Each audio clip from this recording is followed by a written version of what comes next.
Option आएगा। देखो ये दिख रहा है आपको, स्कूल लेक्चरर। स्टार्टिंग के 2-3 क्वेश्चन वही है जो एग्जाम में आए हुए हैं। थोड़े बहुत क्वेश्चंस और मैंने सीईटी या दूसरे एग्जाम्स वाले दिए हैं, कुछ और क्वेश्चंस है। एक बार आप लोग इधर इस तरफ देखो, क्वेश्चन करने का तरीका। मुझे लग रहा है, उम्मीद है कि आप लोगों ने सॉल्व किए हैं सारे, आधे किए हैं। तो एक काम करना, फिर आपको मैं कसम दूंगा आज कि एग्जाम में 4 क्वेश्चंस आए तो वहां पर 2 ही करना, तो जानबूझ के छोड़ के आना। जब आधे क्वेश्चन करने की हैबिट है आप लोगों की। अभी टाइम नहीं है? नहीं, अभी तो टाइम खूब है। लगता है कि टाइम नहीं है, टाइम खूब है। अब घर जाकर 1 बजे जागने के बाद 4 घंटे अगर वापस सोने की आदत है तो टाइम कम ही होगा। चलो छोड़ो, लेट इट बी। टॉपिक क्या चल रहा है? वॉइस। डायरेक्शन दिया हुआ है, change the following sentence to a passive one. मैं फिर कह रहा हूं, बार बार कहूंगा, बिना डायरेक्शन पढ़े हुए कभी क्वेश्चन मत करना। आपको आते हुए भी गलत हो सकता है क्वेश्चन। उसने कहा कि इस सेंटेंस को पैसिव में चेंज करो। 4 ऑप्शन देखेंगे, उससे पहले एक बार क्वेश्चन देखो। हमें ज्यादा डिटेल में जाने की जरूरत नहीं है इसके लिए। क्या दिया हुआ है? All his relative, all his, ये रिलेटिव्स है, sorry.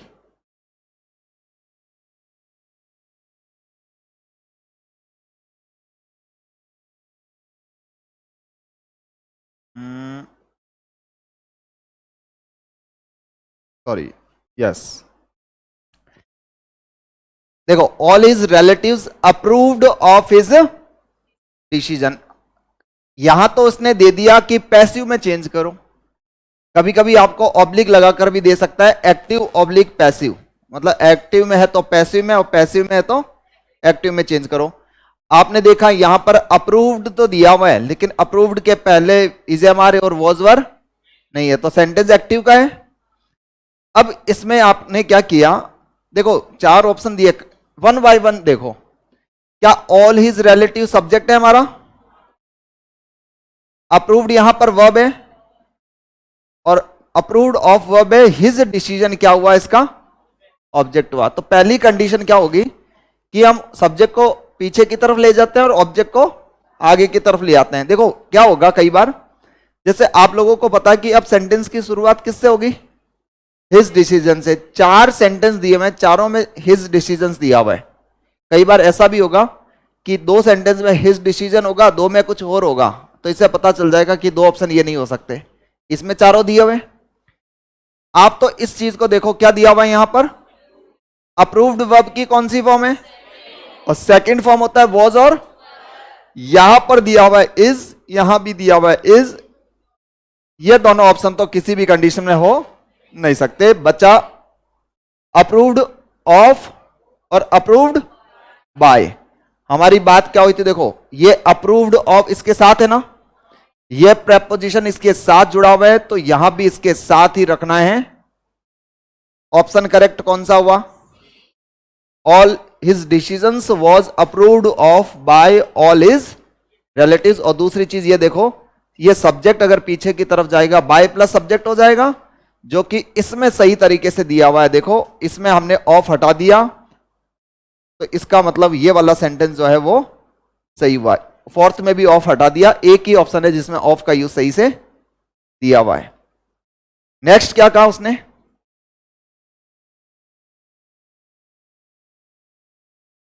Give the correct passive form of the given sentence. We saw them go out. क्या लिखा हुआ है? सो दिया हुआ है। सो वर्ब की कौन सी form? Second form. Second form होता है तो क्या वॉज वर थर्ड फॉर्म होता है क्या? ठीक है, 4 ऑप्शन में से कौन से में वॉज वर थर्ड फॉर्म नहीं है? यहां पर सीन दिया हुआ है, ऑप्शन गलत हुआ। यहां पर गोइंग आउट वो सीन दिया हुआ है, यहां पर डी भी गलत है। बी और सी 2 ऑप्शन में was were plus third form है, लेकिन यहां पर देखो we saw them, them subject and object है, तो अब आगे की तरफ आएगा तो दे बनेगा। दे वर सीन गो आउट। कौन सा ऑप्शन हुआ? बनाने की अब जरूरत नहीं है, स्ट्रक्चर चेंज भी हो सकते हैं थोड़े बहुत, लेकिन जो वर्ब वाला पैटर्न है उस वर्ब वाले पैटर्न से आप क्वेश्चन को सही कर सकते हैं। नेक्स्ट पे आ जाओ एक बार। क्या लिखा है कि why did your brother scold you, तुम्हारे भाई ने तुम्हें क्यों डांटा। स्कॉल्ड का मीनिंग होता है डांटना। यहां पर देखो ये क्या लिखा हुआ है, डिड। डिड होता है तो वॉजवर आता है। अब चार ऑप्शन में से देखो कौन से ऑप्शन में वॉजवर नहीं है। हमने देखा इसमें वॉजवर नहीं है तो ऑप्शन बी को पहले कर दिया क्रॉस।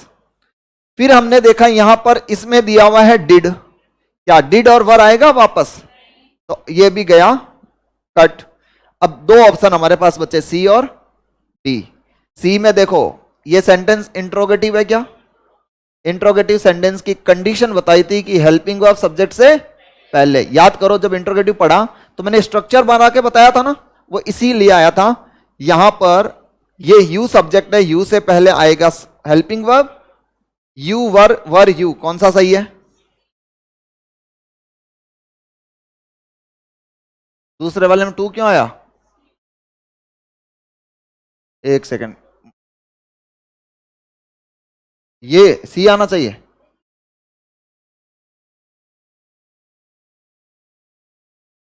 हाँ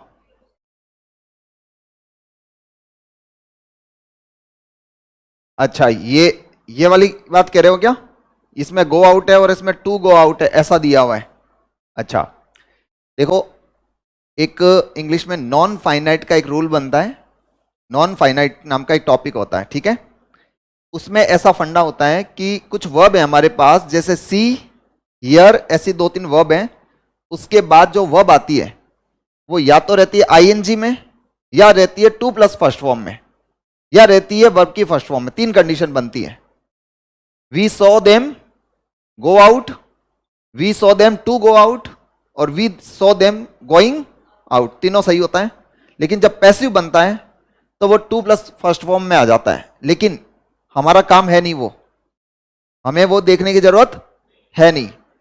हमने जो पढ़े बेसिक रूल्स, अब उसके अंदर थोड़े बहुत चेंजेस हो सकते हैं, नए स्ट्रक्चर भी आ सकते हैं, लेकिन जो हमारा की कॉन्सेप्ट जो था ना बी प्लस थर्ड फॉर्म वाला, उससे हमारे क्वेश्चन करेक्ट हो जाएंगे। इसलिए मैंने कहा कि यहां पर इससे देखो, आप जब पढ़ोगे, पढ़ते वक्त बहुत सारे नए स्ट्रक्चर बनेंगे, पेपर सॉल्व करते वक्त, क्वेश्चन सॉल्व करते वक्त ये वर्ब और आपके कुछ बेसिक नॉलेज से क्वेश्चन आपका सही हो जाएगा। आगे भी ऐसे कुछ क्वेश्चन दिए हैं मैंने जो नए पैटर्न के हैं, लेकिन आप क्वेश्चन को इजीली सॉल्व कर सकते हो। बताओ कोई डाउट है क्या।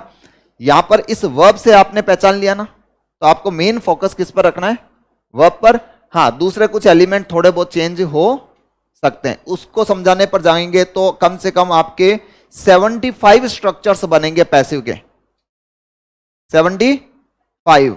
मैं नाम नहीं लूंगा, एक हमारा एक स्टूडेंट साथी कोई आए, उन्होंने बताया कि सर हमने पहले एक बार ऐसे पढ़ा था, तो वो इसकी 7 से 8 दिन ऐसे क्लास हमने कहीं पढ़ी थी, लेकिन मैंने कहा कि वो जो चीज़ है वो आपके इस एग्जाम के लिए इतना डिटेल में उस चीज़ को पढ़ने की जरूरत होगी नहीं, क्योंकि अगर वो ग्रेड का एग्जाम होता और दूसरे कॉम्पिटिटिव एग्जाम्स होते हैं, हमारा काम इससे हो जाएगा। तो जितना एग्जाम के लिए है उतना सफिशिएंट है, उससे काम आपका बन पाएगा। तो आप इस वर्ब को फोकस करो, सब्जेक्ट ऑब्जेक्ट वाले पैटर्न पे जाओ, और कुछ बेसिक नॉलेज है उससे आपका क्वेश्चन करेक्ट हो जाएगा। एक बार आप आ गया इस वाले पे आ जाओ, ये हो गया सही। क्वेश्चन नंबर 4 पे आ जाते हैं एक बार। कितना लेंदी सा दिख रहा है, no one can do anything about the case unless someone gives us more information. इसके अंदर दो सेंटेंस को जोड़कर एक बनाया गया है। अब देखो अनलेस जोड़ दिया, इसके बाद देखो नो वन सब्जेक्ट है, कैन डू वर्ब है, anything about the case object हुआ, दो बन गए ना। अब आप इसमें भी थोड़ा बहुत बेसिक चेंज हुआ है, लेकिन आप एक काम करो, एक बार इस वर्ब पर आओ, कैन डू दिया हुआ है तो कैन बी डन होगा। अब 4 ऑप्शन में से देखो किस ऑप्शन के अंदर कैन बी डन दिया हुआ है। इसमें देखो कैन बी डन दिया हुआ है, ओके। इसमें has to give more information दिया हुआ है, ये गलत हुआ ना। फिर नेक्स्ट देखो C, to do anything more information is required, क्या होगा ये सही नहीं हो सकता, ये भी हटा दो। और डी देखो, unless someone gives us more information we cannot do anything, ये भी गलत हुआ। तो आपको क्या बनाने की जरूरत पड़ी?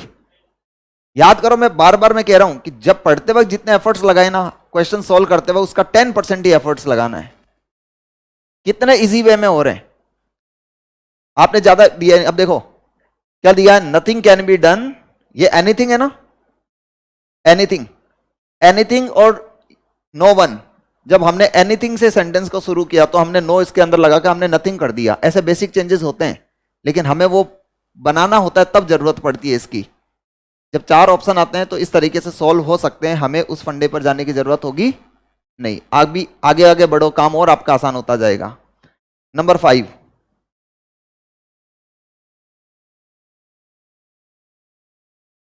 वो बेसिक नॉलेज था जो हमने पढ़ा। क्या लिखा हुआ है? Everyone knows the facts of the case very well. तो एक सिंपल सी बात, वर्ब कौन सी दे रखी है? नोज दिया हुआ है, तो आप सबको पता है नोज फर्स्ट फॉर्म है, तो इजेमार प्लस थर्ड फॉर्म। आप पहले ट्राई करो कौन से 4 ऑप्शन में से इजेमार प्लस थर्ड फॉर्म नहीं है। हमने देखा यहां पर दिया हुआ है इज नॉन दिया हुआ है। ओके, अब देखो यहां पर आर वेल नॉन दिया हुआ है, इसमें नोज एक ऑप्शन ये नहीं हो सकता, डी तो नहीं हो सकता ना। Okay, knows what the facts. अब सेंटेंस की जो शुरुआत होगी क्या वो फैक्ट से हो सकती है? अरे एवरीवन सब्जेक्ट है, नोज वर्ब है, और द फैक्ट्स क्या हुआ? ऑब्जेक्ट। तो हमने इन 4 ऑप्शन में से देखा। अब इनमें देखो सी की शुरुआत किससे हो रखी है? एवरीवन से, जबकि सब्जेक्ट पीछे जाता है और ऑब्जेक्ट वापस आगे की तरफ आता है। ऐसा होता है ना? तो इन 2 ऑप्शन में तो ऐसा नहीं दिया हुआ है। ए और बी बचा। इनमें देखो फर्स्ट में क्या दिया हुआ है? The case is known to. अब कुछ लोग नॉन के साथ में टू आता है, इसको देखकर इसको सही मान सकते हैं, लेकिन एक चीज बताओ, ऑब्जेक्ट हमारा the facts of the case है या केस है? भाई सब लोगों को इस केस के तथ्यों के बारे में जानकारी है, तो हमारा पूरा ऑब्जेक्ट यह है the facts of the case. तो कौन से ए और बी में से किस में सही से लिखा हुआ है? The facts of the case are very well known. B option हमारा करेक्ट आंसर हुआ। वही बेसिक कंडीशन, सब्जेक्ट को पीछे रखा, ऑब्जेक्ट को आगे रखा, और वर्ब जो दे रखी है उसको बी प्लस थर्ड फॉर्म। याद करो फर्स्ट डे वॉइस में क्या मैंने ये स्ट्रक्चर नहीं पढ़ाया था? सब्जेक्ट को पीछे किया, ऑब्जेक्ट को आगे रखा और बी प्लस थर्ड फॉर्म। उसी से ही ये सारी चीजें कवर हो जाती। थोड़ा बहुत पढ़ने की जरूरत हमें पड़ रही कि बेसिक नॉलेज आपको और मिल जाए। आ जाओ एक बार इस वाले क्वेश्चन पर। एक बार क्वेश्चन नंबर,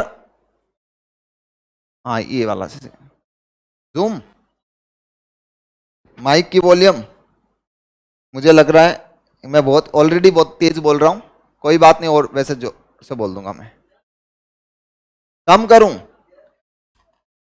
इसमें बटन है क्या कम करने का? है ही नहीं।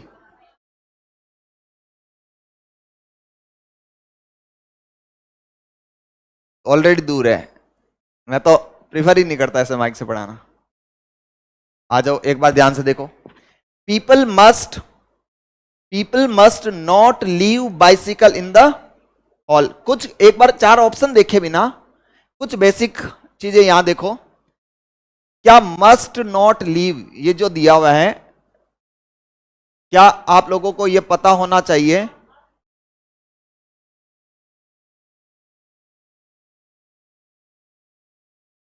People must not leave the bicycle. देखो मस्ट नॉट दिया हुआ है। अब मस्ट नॉट जो होता है वो मॉडल वर्ब होती है, मॉडल के साथ में बी आता है, पढ़ा हम लोगों ने। अब आप ट्राई करो इन 4 ऑप्शन में से कौन से ऐसे ऑप्शन है जिसमें must not be plus third form नहीं है। द बाइसिकल आर नॉट दिया हुआ है। अब देखो इसमें क्या दिया हुआ है? ऊपर वाले में आर है, मस्ट नॉट बी होगा ना। क्या ए ऑप्शन किसी भी कंडीशन में सही हो सकता है? सबको बात पता चली। यहां पर बी प्लस थर्ड फॉर्म तो दिया हुआ है, लेकिन मस्ट नॉट दिया हुआ है, यहां पर आर नोट कर दिया, इसलिए ये ऑप्शन क्या हुआ? गलत। बी की तरफ जाएं, the hall must not have, यह भी ऑप्शन हो नहीं सकता, हमने ये भी हटा दिया। नेक्स्ट पे गए, सी पर देखो, नोबडी शुड लीव, हो सकता है, यह भी नहीं हो सकता। डी पे आ जाओ, bicycles must not be left, एक बार देखो इधर, यहां मस्ट नॉट है, मस्ट नॉट आ गया, must not be left, leave की थर्ड फॉर्म क्या होती है, लेफ्ट। अब देखो, बाइसिकल ऑब्जेक्ट था, सब्जेक्ट बन गया, ठीक है, और पीपल हट गया, हम पहले भी बात कर चुके हैं, बाय प्लस सब्जेक्ट लगाना जरूरी नहीं होता, तो कौन सा ऑप्शन सही हुआ, डी ऑप्शन सही हुआ।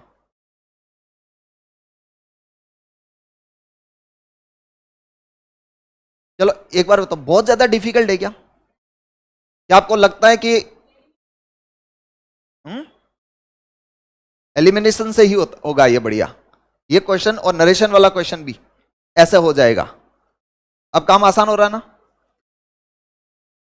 देखो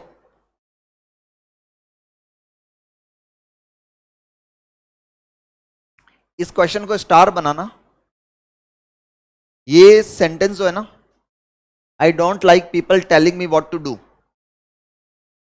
ये स्ट्रक्चर थोड़ा नया है, हर एग्जाम में फ्रीक्वेंटली पूछा जाता है, 4 ऑप्शन से सॉल्व बहुत इजीली कर सकते हैं, ठीक है, और हो सकता है आपके एग्जाम में एज इट इज ये छप के आ जाए, I don't like people telling me what to do. अब यहां देखो क्या दिया हुआ है, टेलिंग दिया हुआ है, ठीक है,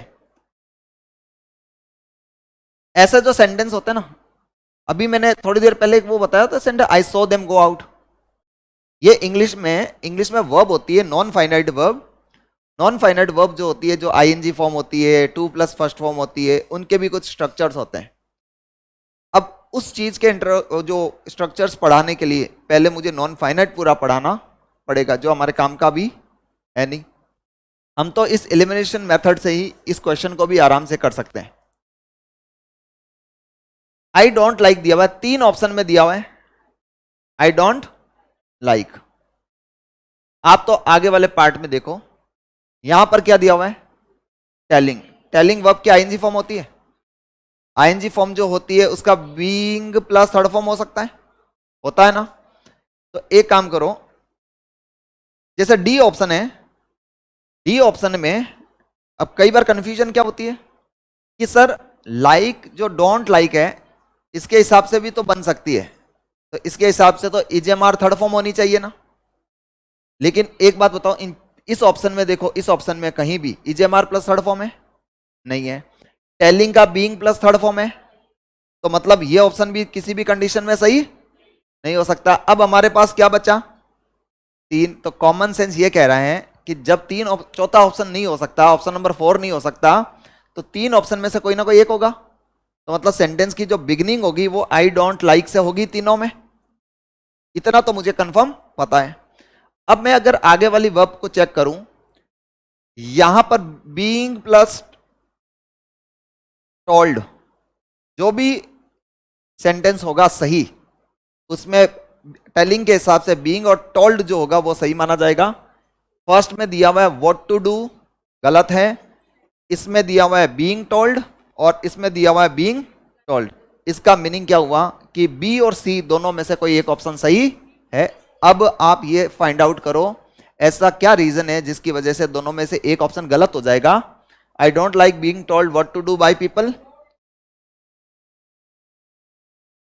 अब देखो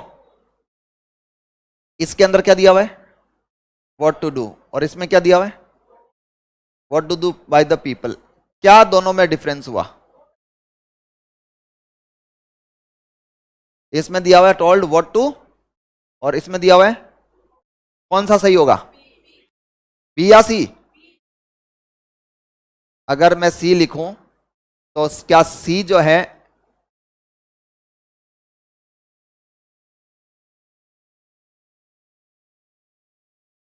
आ जाओ, तो गलत हो गया ना, हाँ वही तो कह रहा हूं मैं। अरे वह तो सही है, मैं तो लगा दिया। आप दोबारा बोले ना, तो मैंने सोचा आपको कोई डाउट हो रहा है, तो मैंने दोबारा देखा। हाँ, मैंने कहा ऐसा क्या बता दिया इसमें। फिर वही बात देखो, देखना एक बार। They feed the seals at the zoo twice a day. बड़ी मछली उसके लिए आता है सील्स। आप यहां पर देखो, सब्जेक्ट है, वर्ब है और ऑब्जेक्ट है। तो जिस सेंटेंस की शुरुआत होगी, पैसिव में सेंटेंस की शुरुआत जो होती है वो ऑब्जेक्ट से करते हैं, ऑब्जेक्ट को पहले लगा देते हैं। यहां क्या दिया हुआ है, ट्वाइस अ डे। यहां दिया हुआ है द जू फीड्स। गलत हुआ ना। बच्चे हमारे पास ऑप्शन नंबर सी और डी। अब देखो, दे फीड द सील्स। अब जब यहां पर फीड है, तो फीड आपको पता है वर्ब की फर्स्ट फॉर्म होती है, और फर्स्ट फॉर्म होती है तो उसका हम करते थे इजेमार प्लस थर्ड फॉर्म, जो कि एकदम सिंपल से तरीके से देखें, इसमें दे रखा है ऑप्शन नंबर डी हमारा करेक्ट आंसर होगा। The seals are fed twice a day at the zoo. और बाय देम हमने क्या कर दिया, हटा दिया। बहुत इजी वे में सेंटेंस आपका करेक्ट हो गया। और ज्यादा अगर जाते भी नहीं डिटेल में, तो भी सिर्फ इस वर्ब को देखकर पता चल जाएगा, चार ऑप्शन में से एक ही जगह सिर्फ इजेमार प्लस थर्ड फॉर्म दिया हुआ है।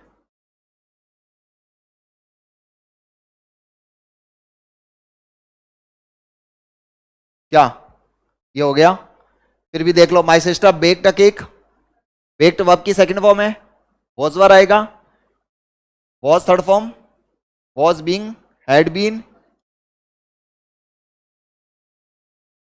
करवा रखा है।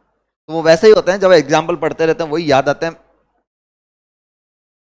देखो क्या दिया हुआ है, the Interpol arrested the spies and sent them to jail. ये क्या लिखा हुआ है, स्पाइस क्या होता है, SPIES, मछुआरा नहीं, जासूस, गुप्तचर, जासूस। जो जासूस होते हैं स्पाई बोलते हैं। हाँ, बचपन में वो गेम खेला करते थे आप लोग, एक जना छुप जाता था, दूसरा उसको ढूंढता था। आई स्पाइस, आई स्पाइस नहीं होता वो, आई आई स्पाई होता है वो,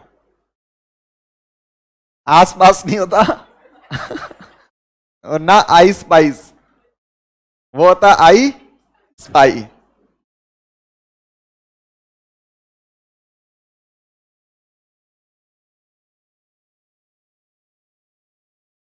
देखो, द इंटरपोल सब्जेक्ट है क्या, अरेस्टेड क्या है, और द स्पाइस क्या है। इसीलिए मैं बार बार कह रहा था सब्जेक्ट ऑब्जेक्ट ऑफ, देखो ये वर्ब हो गई और ये हो गया ऑब्जेक्ट। फिर देखो क्या लिखा हुआ है, सेंट क्या हो गई, देम क्या हुआ, ऑब्जेक्ट। अब मुझे एक बात बताओ, ये देम शब्द जो है क्या स्पाइस के लिए आया हुआ है।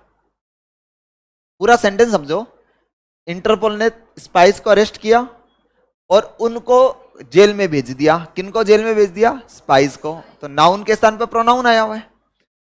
आप ये देखो, चार ऑप्शन देखो एक बार। फर्स्ट में क्या दिया हुआ है, आर अरेस्टिंग, हो सकता है क्या।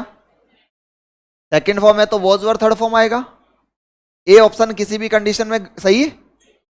Number two, the Interpol arrested the spice, क्या हो सकता है किसी भी कंडीशन में।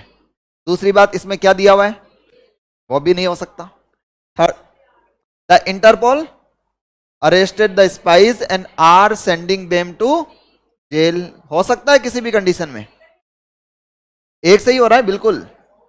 बट मैं क्या चाह रहा हूं, मैंने जैसे बार बार क्या कहा था, क्वेश्चन आप ओवर कॉन्फिडेंट हो ही मत। चार ऑप्शन में से तीन ऑप्शंस को हटाओ, जो तीन ऑप्शन गलत है उनको हटाओ, उसके अकॉर्डिंग आप सही करो। क्या यहां पर क्या दिया हुआ है,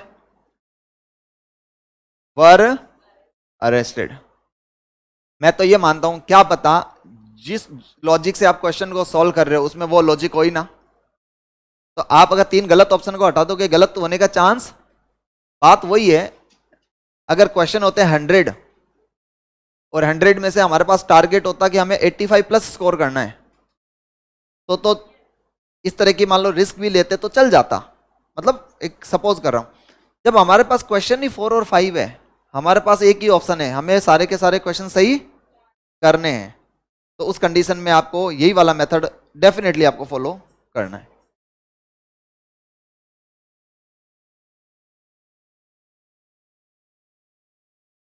देखो, which of the following is the correct active form of the sentence.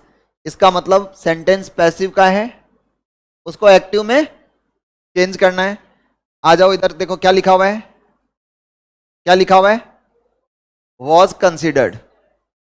अब मुझे इतना बताओ, वॉज वर थर्ड फॉर्म है तो क्या एक्टिव में सेकंड फॉर्म हो जाएगा? सेकंड फॉर्म का वॉज वर थर्ड फॉर्म होता है।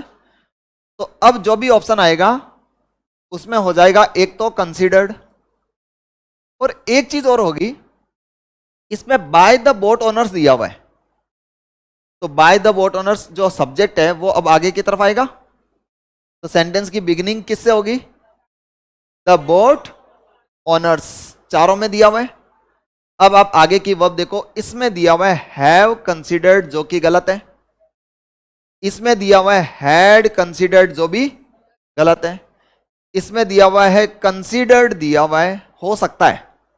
एक बार आगे देखते हैं, the boat owners consider, first form है, तो ये भी क्या हुआ?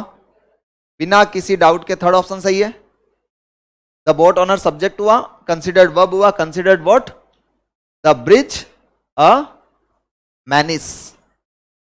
मैनिस का मीनिंग होता है डेंजर, लिख लो, वोकैबुलरी ऐसे ही इंप्रूव होती है। मैनिस का मीनिंग होता है डेंजर, खतरा। जैसे इंग्लिश हमारे लिए क्या है? इंग्लिश हमारे लिए क्या है? खतरा है। सच में समझ में आ रहा है फिर भी? हाँ।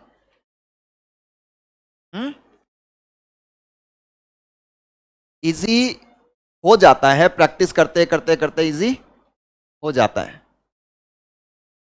I can see the force of your argument, high court LDC का क्वेश्चन है।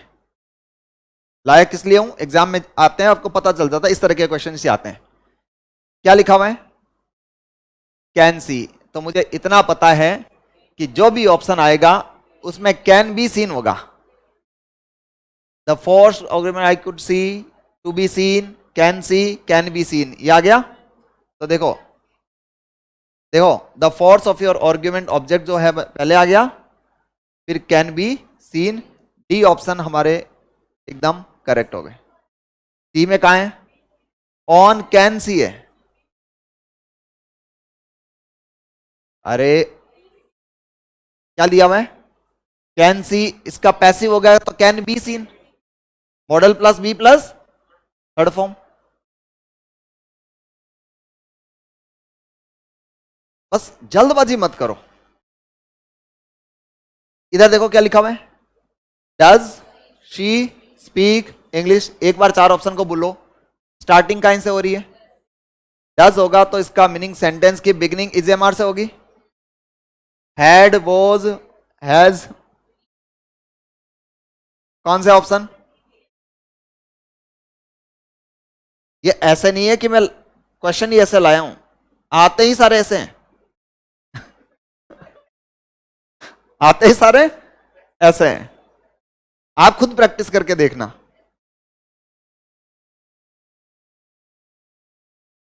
फिर उसमें भी मैं वैसे ही क्वेश्चन दे दूंगा।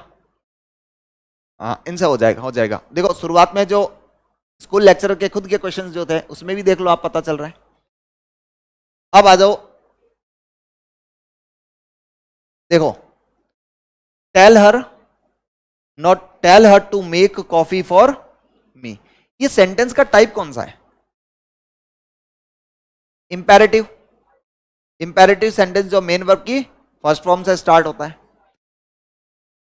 अब यहां पर देखो, आपको अगर याद हो तो हमने क्या पढ़ा था कि ऐसे सेंटेंस जो इंपेरेटिव हैं, मेन वर्ब की फर्स्ट फॉर्म से स्टार्ट होते हैं, उनके पैसिव जो हैं वो दो तरीके से बनते हैं। एक तो you are ordered, you are requested से, और एक लेट वाला स्ट्रक्चर बताया था। उसमें हमने क्या कहा था, पहले आएगा लेट, फिर आएगा वो ऑब्जेक्ट, फिर आएगा बी प्लस थर्ड फॉर्म, पढ़ा था। She was told to make coffee for her, या she was asked to make coffee, है ना, make coffee for her, you are से नहीं है ना, तो इसका मीनिंग ये हुआ कि ये ऑप्शन तो हो नहीं सकते।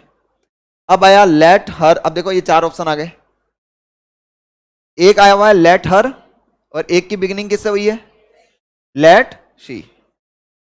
कई चीजें ग्रामर के नियम होते हैं, लेकिन कई चीजें ऐसी होती है जो स्पोकन का भी पार्ट होता है, आप उससे समझ जाते हो। लेट आई स्पीक या let me speak, let me speak बोलते हैं, आई का मी, वी का अस, यू का यू, शी का हर, ऐसे फॉर्म्स पढ़ी हम लोगों ने। एक तरफ सब्जेक्टिव फॉर्म होती है, एक तरफ ऑब्जेक्टिव फॉर्म होती है। लेट के बाद में हमेशा ऑब्जेक्टिव फॉर्म आती है, तभी आप लेट आई नहीं बोलते हो, लेट मी बोलते हो। लेट हर और लेट शी, इसलिए डी ऑप्शन भी हुआ रॉन्ग। सही कौन सा हुआ, लेट हर बी टोल्ड, पढ़ा था, लेट के बाद ऑब्जेक्ट और ऑब्जेक्ट के बाद बी प्लस थर्ड फॉर्म। तो आप चाहो तो ऐसे लिख लो कि लेट के बाद में कौन सी फॉर्म आती है, ऑब्जेक्टिव फॉर्म आती है प्रोनाउन की। शी सब्जेक्टिव फॉर्म है और मी ऑब्जेक्टिव फॉर्म है। अब ये आप लोगों ने समझ लिया कि लेट मी होता है, इससे पता चलता है। अब अगर मैं ग्रामर का नियम बताऊं कि ऑल और द दो वर्ड हैं, इनमें से पहले लिखना होता है, एक को बाद में लिखना होता है, तो पहले कौन सा लिखेंगे, ऑल को या द को, तो हमें पता है, हम लोग बोलते हैं ऑल द बेस्ट। तो ग्रामर का नियम है कि ऑल एक प्री डिटर्मिनर है, जो पहले आता है, द बाद में आता है। तो वो हमने स्पोकन में भी ऐसे चीजें सीख ली, तो ये उससे हमारा करेक्ट हो गया। नंबर 14 पे क्या दिया हुआ है, he knew that his own life was unjust. Unjust क्या होता है, अन्याय। अगर हम अपनी लाइफ के साथ जस्टिफिकेशन नहीं कर रहे, जो हमारा कंट्रीब्यूशन है, जो हमें काम करना चाहिए, हम नहीं कर रहे, वो अनजस्ट ही है। आप ये देखो, ही न्यू दैट, चार सेंटेंस दिए हुए हैं, चारों सेंटेंस में अगर आप देखो किससे शुरू हो रहा है, it was non, it was non, it was non और इट वॉज नॉन। इसका मीनिंग ये हुआ, हमें इतना पता है सेंटेंस की बिगिनिंग इट वॉज नॉन, फिर ये क्या दिया हुआ है, टू हिम या बाय हिम, तो ये दो ऑप्शन तो गए। अब सेलेक्ट करो कि ए और सी, इन दोनों में से कौन सा होगा।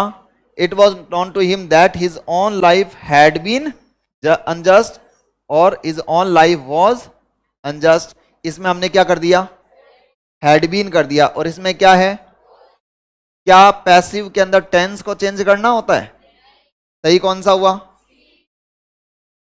अब ऐसे क्वेश्चन गलत हो जाते हैं किससे, जल्दबाजी से। आपने ये देख लिया इसमें वॉज अनजस्ट है, तो इसमें भी वॉज अनजस्ट ही करना है। यहां पर हो गया देखो नॉन टू हिम, इससे आपका सेंटेंस करेक्ट हो गया। आ जाओ 15 क्या कह रहे हैं, God helps those who help themselves. भगवान भी उनकी हेल्प करते हैं जो खुद की हेल्प करते हैं, नहीं करते हैं। जब आप खुद कुछ करोगे तभी तो भगवान आप लोगों की हेल्प कर पाएंगे। चलो, इसमें सब्जेक्ट कहां है, गॉड, हेल्प्स कहां है, वर्ब है, और दोज हु हेल्प देमसेल्व्स, ये पूरा का पूरा क्या है। थोड़ा समझने की जरूरत है कि ऑब्जेक्ट इसमें दोज है या दोज हु हेल्प देमसेल्व्स है। ये पूरा का पूरा ऑब्जेक्ट है। सेंटेंस की बिगिनिंग पहले ऑब्जेक्ट आएगा, ठीक है। हेल्प वर्ब की फर्स्ट फॉर्म है, तो इसका मतलब जो भी चार ऑप्शन आएंगे उसकी वो होगा इजेमार प्लस थर्ड फॉर्म। क्या इसमें दिया हुआ है, फर्स्ट में हटा दो, सेकंड में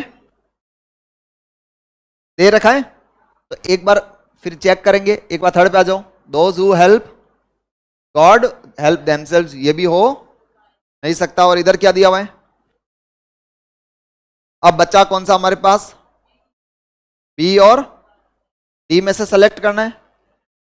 अब ये हुआ देखो, दोज हु आर हेल्प्ड, और एक में क्या दिया हुआ है, दोज हु हेल्प देमसेल्व्स, ये हमारा ऑब्जेक्ट था। देखो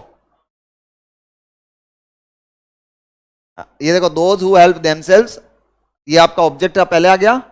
आर हेल्प वर्ब आ गई, और बाय गॉड, इसका मीनिंग करेक्ट आंसर कौन सा हुआ, बी, और यहां पर ये हो गया गलत। बहुत ही सिंपल से, बस पैसेंस के साथ क्वेश्चन करना है। समझ में आ रहा है क्या, सही है क्या?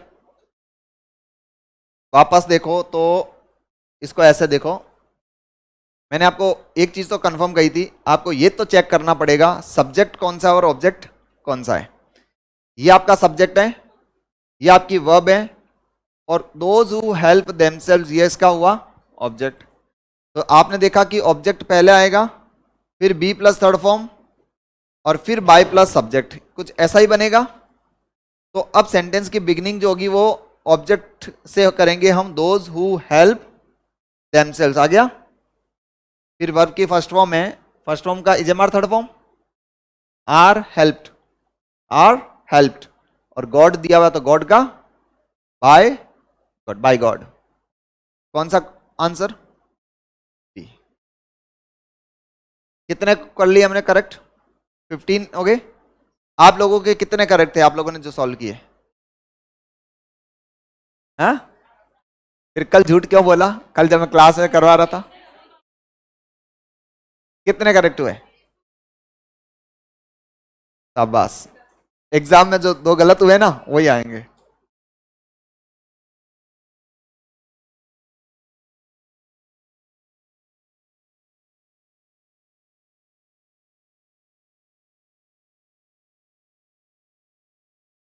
देखो, the roads have been cleaned by the workers, ये पैसिव का है, जिसको चेंज किस में करना है, एक्टिव में। तो रिवर्स इंजीनियरिंग यहां दिया हुआ है, हैव बीन क्लीन्ड, तो क्या इसमें हैव बीन थर्ड फॉर्म है तो हैव प्लस थर्ड फॉर्म हो जाएगा एक्टिव में? अरे हैड क्यों होगा? हाँ, आप डांटो फिर मुझे डांटना पड़ेगा। पैसिव में टेंस चेंज, फिर कह रहा हूं बहुत सारे बच्चों के माइंड में वो पता क्या आता है, वो नरेशन के रूल्स मिक्स हो जाते हैं, हैज का हैड। टेंस चेंज नहीं करना पैसिव में, सिंगुलर प्लूरल हो सकता है लेकिन टेंस चेंज नहीं होगा। आप तो इधर देखो, हैव बीन दिया हुआ है, थर्ड फॉर्म दिया हुआ है, तो पैसिव में हैव बीन थर्ड फॉर्म आता है, तो एक्टिव में हैव प्लस थर्ड फॉर्म हो जाएगा।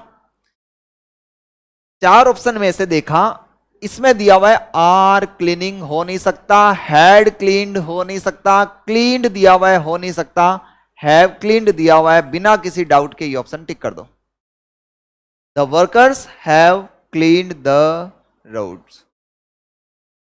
She wants to learn French, क्या लिखा हुआ है, she wants to learn French। हमने कुछ पढ़ा था कि जब ऐसी सिचुएशन बने, समझना, याद करो पैसिव के अंदर, कि एक से ज्यादा कंफ्यूजन, वर्ब में कंफ्यूजन हो रही है कि वॉन्ट्स का इजेमआर थर्ड फॉर्म करें या टू प्लस फर्स्ट फॉर्म का टू बी थर्ड फॉर्म करें, तो मैंने कहा बाद वाली वर्ब में चेंज करना है। बोलो, बात हुई थी ना? तो ये जो टू लर्न दे रखा है, इसका हम लोग कर देंगे to be third form. She wants French to learn, गलत है। She wants to be learn French, एक बार रहने दो उसको।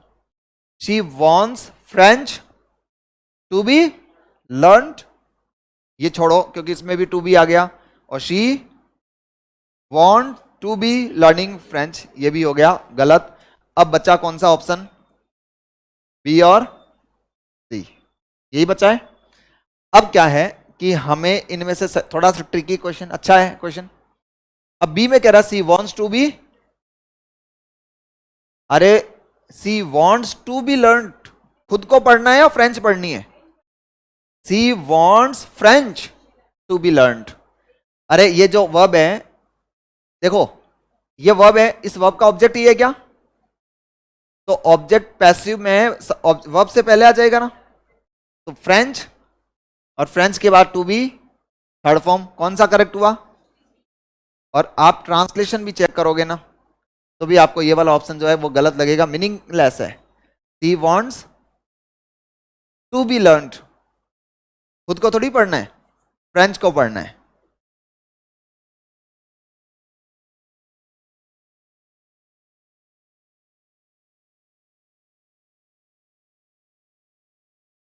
नहीं, अभी मेरे मन में कुछ बताने के लिए आया था, मैंने कहा कुछ नई चीज बताता हूं, फिर सोचा रहने देते हैं।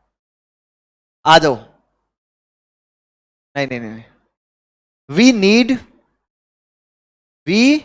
Need to solve this problem immediately. क्या लिखा हुआ है? टू सॉल्व है, टू बी थर्ड फॉर्म होगा।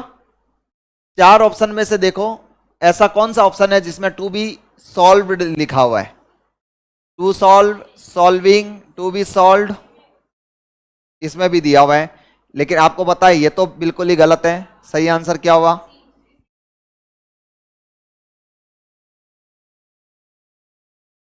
फिर कह रहा हूं डिफिकल्ट है।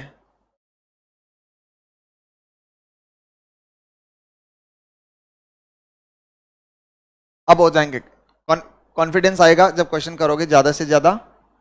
ये क्वेश्चन आया हुआ है, people say that he is a spy. इस टाइप के सेंटेंस भी बार बार आते हैं। एक वो मैंने पहले बताया था, टेलिंग, है ना, people, I don't like people telling मी, उस तरीके का ये सिंपल है काफी। देखो, people say that he is a spy. अब यहां दिया हुआ है, देखो क्या दिया हुआ है? से दिया हुआ है। तो से जो है इज हमारा थर्ड फॉर्म होगा। थोड़ा सा मीनिंग के हिसाब से देखो, he is a spy was said by people, क्या इसमें किसी भी जगह पर वॉज वर है क्या? डी ऑप्शन हो सकता है? नहीं हो सकता। क्या हैज बीन सेड हो सकता है? हैज बीन सेड भी नहीं हो सकता। अब हमारे पास ऑप्शन कौन सा बचा? ए और C. A spy that he is said by people, और it is said that he is a spy. It is said, ऐसा कहा जाता है, ऐसा कहा जाता है कि वो स्पाई है।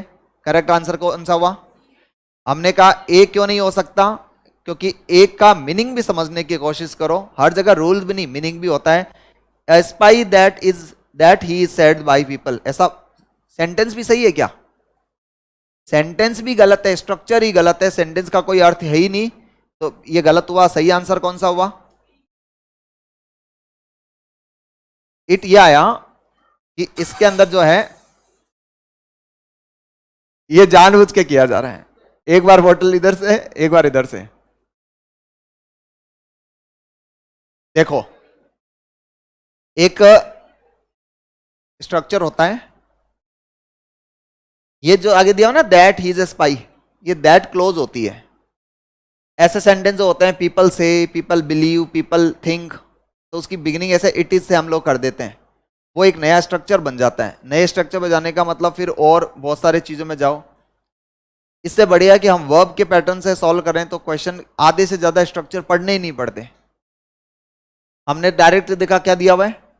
से, पीपल से, लोग कहते हैं, तो लोग कहते हैं का मतलब ऐसा कहा जाता है। कौन कहते हैं? लोग ही कहते हैं। और हमने फिर क्या किया, सेंटेंस की बिगिनिंग की कर दी it is said by people. नया पैटर्न बन सकता है, लेकिन आप चार ऑप्शन से करो तो उस पर जाने की जरूरत आपको पड़ेगी नहीं। ऐसे ही क्वेश्चन नंबर 20 देख लो, क्या दिया हुआ है? I shall be obliged to go. यह भी अच्छा क्वेश्चन है, बार बार आता है, सुन लेना ध्यान से। अब इसमें आया क्या सर, सर्कमस्टेंसेस क्यों आया? इसका रीजन है, सुन लो। शैल बी थर्ड फॉर्म है क्या? अरे shall be third form passive है, तो पैसिव है तो हमें क्या बनाना है? एक्टिव। मेरे पास एक सेंटेंस था एक्टिव का, जिसको मैंने जब पैसिव बनाया तो हमने ये भी तो पढ़ा है कि पैसिव के अंदर बाय प्लस सब्जेक्ट को हटा सकते हैं, बाय प्लस सब्जेक्ट को। तो ऊपर वाला ये जो सेंटेंस है इसमें बाय प्लस सब्जेक्ट को हटाया हुआ है। अब सब्जेक्ट चार ऑप्शन में शुरुआत कहां से हो रही है? तो हमें यह पता चल गया कि इसका सब्जेक्ट सरकमस्टांसेस था, परिस्थितियां। हो सकता कोई और भी हो सकता था, सरकमस्टेंस की जगह यहां पर किसी और का नाम भी हो सकता था, आपका नाम मेरा नाम भी हो सकता था, लेकिन चार ऑप्शन देकर उसने ये बता दिया कि इस सेंटेंस का एक्टिव वॉइस का जो सब्जेक्ट था वो सर्कमस्टेंसेस था, जो पैसिव में बाय प्लस सर्कमस्टेंसेस हटा दिया हमने। तो अब हमें डाउट वाली बात ही नहीं, सेंटेंस की बिगनिंग कहां से होगी। आप इस चीज को देखो, क्या दिया हुआ है, शैल बी ऑब्लाइज्ड। अब शैल बी ऑब्लाइज्ड जो होता है, तो आपको पता है शैल बी ऑब्लाइज्ड का क्या शैल प्लस फर्स्ट फॉर्म होगा। अरे मॉडल प्लस बी है, तो modal plus B plus third form का मॉडल प्लस फर्स्ट फॉर्म हो जाएगा। यहां पर दिया हुआ है कुड ऑब्लाइज, यहां पर दिया हुआ है विल ऑब्लाइज, यहां दिया हुआ है वुड ऑब्लाइज, और यहां दिया हुआ है, तो ए सी और डी तो किसी भी कंडीशन में हो। एक ग्रामर का एक बेसिक नियम बनता है, कल हमने पढ़ा था टेंस का एक रूल्स, आई, और हमने पढ़ा था कि विल और शैल, तो आई के साथ में तो विल आता है, दूसरे सब्जेक्ट्स के आई और आई के साथ तो आता है शैल, और दूसरे सब्जेक्ट्स के आता है साथ विल। तो हमने क्या किया, जब सब्जेक्ट बनाया सर्कमस्टेंसेस, तो हमने क्या बना दिया, विल। करेक्ट आंसर कौन सा हुआ। और मान लो ये नहीं भी पता हो, मैं मानता हूं कि मुझे ये नहीं आता, बट आप नियरनेस देखो, प्रॉक्सिमिटी देखो, क्या विल और कुड में कॉमन है कुछ, विल और वुड, इसमें शैल और वुड में कॉमन है नहीं, क्या शैल और विल में तो कुछ चीजें कॉमन है ना। तो करेक्ट आंसर हमारा क्या हुआ, पैसिव में इज का आर और आर का इज तो हो ही सकता है ना, जैसे ही शैल का विल और विल का शैल हो सकता है। 21 क्या कहता है, बताओ इसका answer. Choose the correct active passive voice for the given sentence. The painting would have been stolen if he hadn't helped. Sentence active का है या पैसिव का है, पैसिव का है। तो आप इस जगह पर यहां पर देखो कि would have plus third form है, तो एक्टिव वॉइस में जो सेंटेंस आएगा वो वुड हैव स्टॉलन, यानी जो चार ऑप्शन आएगा उन चार ऑप्शन के अंदर वर्ब रहेगी, वुड हैव थर्ड फॉर्म। यहां पर दिया हुआ है हैड स्टोलन, रॉन्ग है, ये भी रॉन्ग है। वुड हैव स्टोलन दिया हुआ है, समवन मे हैव स्टोलन दिया हुआ है, गलत है। ऑप्शन नंबर कौन सा हुआ, सी होगा।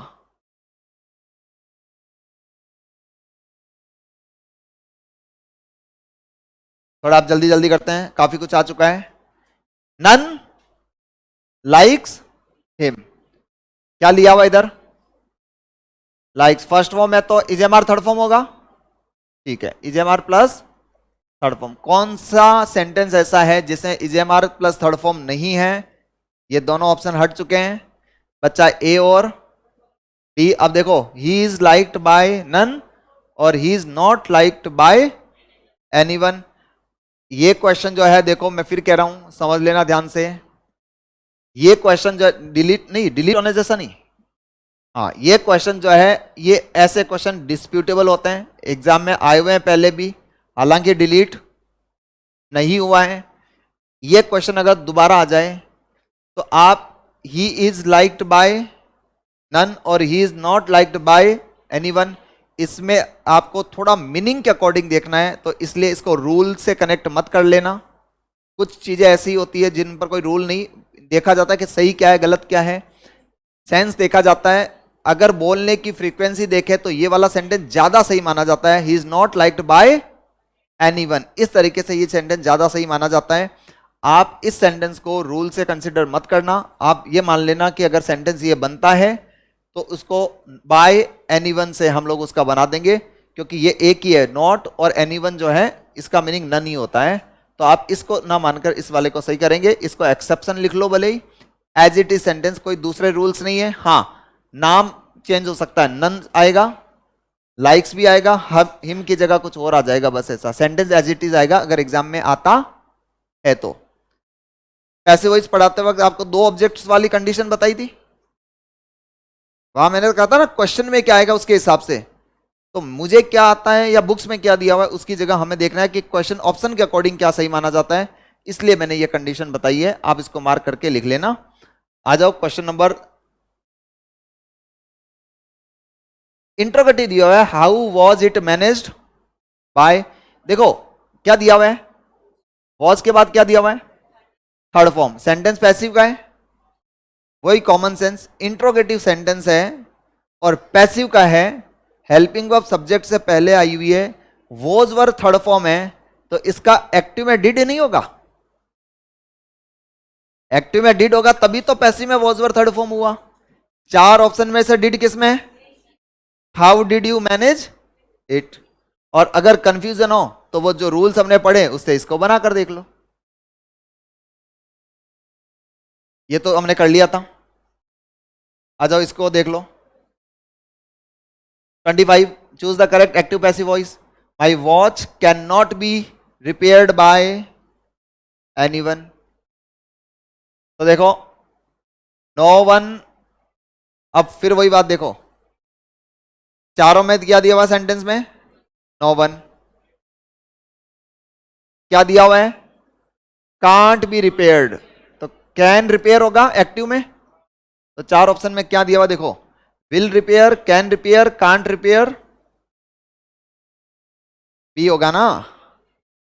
देखो इसमें डबल नेगेटिव आ गया, no one can't repair, sorry हाँ यही होगा, सॉरी यहां सही है ना, ये नेगेटिव आ गया। No one can repair my watch, negative already इसमें आ चुका है, तो दोबारा यहां पर नेगेटिव नहीं आ जाएगा। 26 we found the lock broken last night. क्या लिखा हुआ है? फाउंड। फाउंड वर्ब की कौन सी फॉर्म? Find, found, found. तो क्या was verb plus third form होगा? Was found, was found, was found, lock, we found, ये रॉन्ग हुआ। तीन ऑप्शन बचे, तीनों ऑप्शन में देखो the lock was found, the lock was found, the lock was broken. इसका मीनिंग ये भी गलत हो गया। अब हमारे पास क्या बचा? अब देखो the lock was found by us, broken और ब्रेकिंग।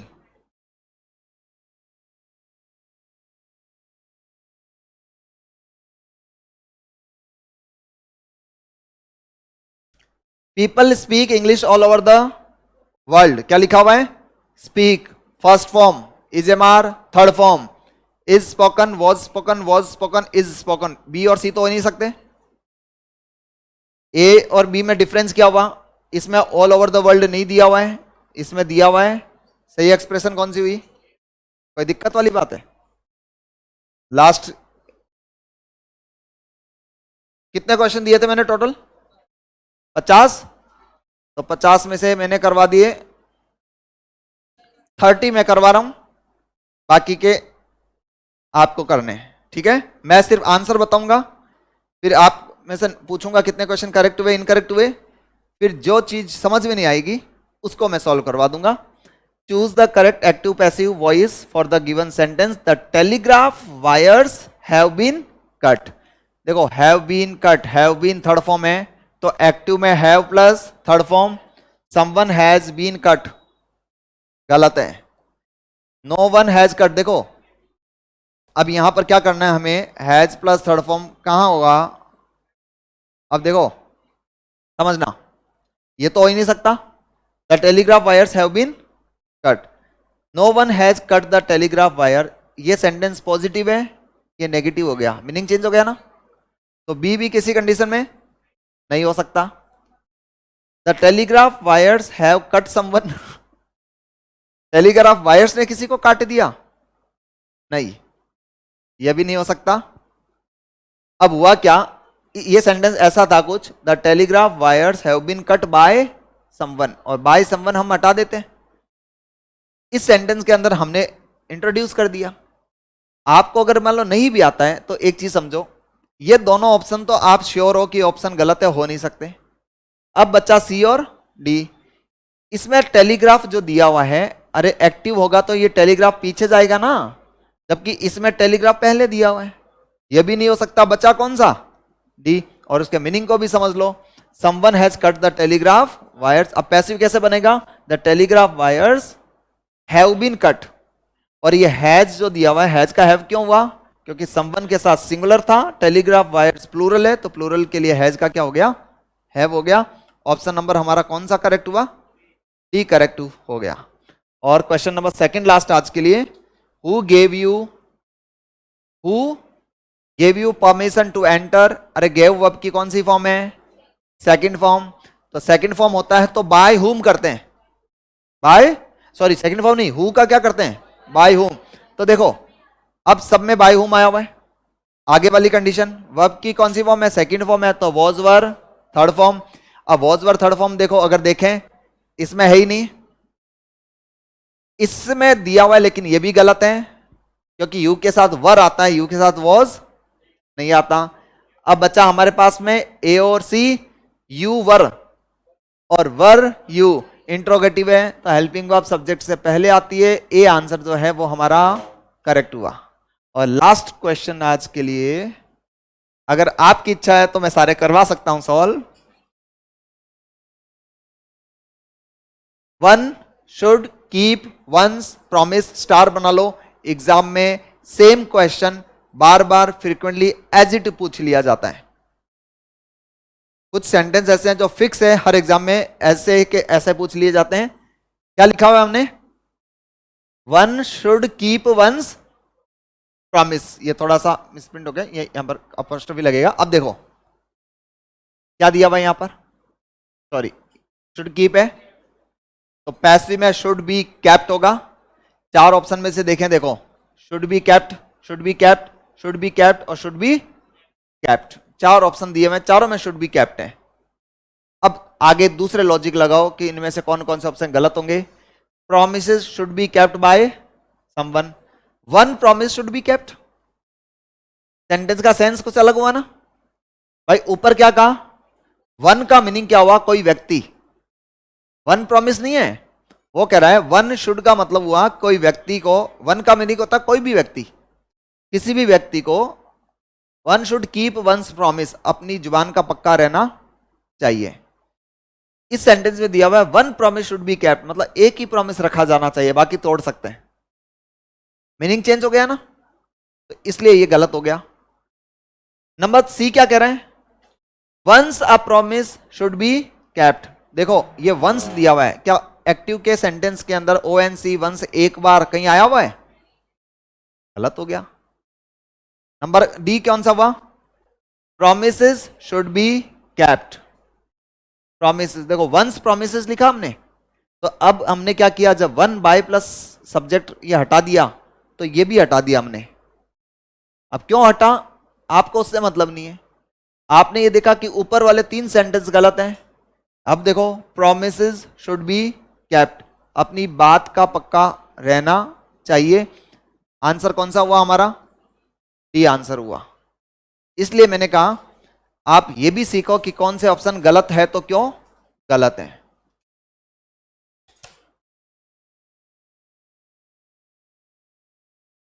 अरे समझ में आ गया क्या?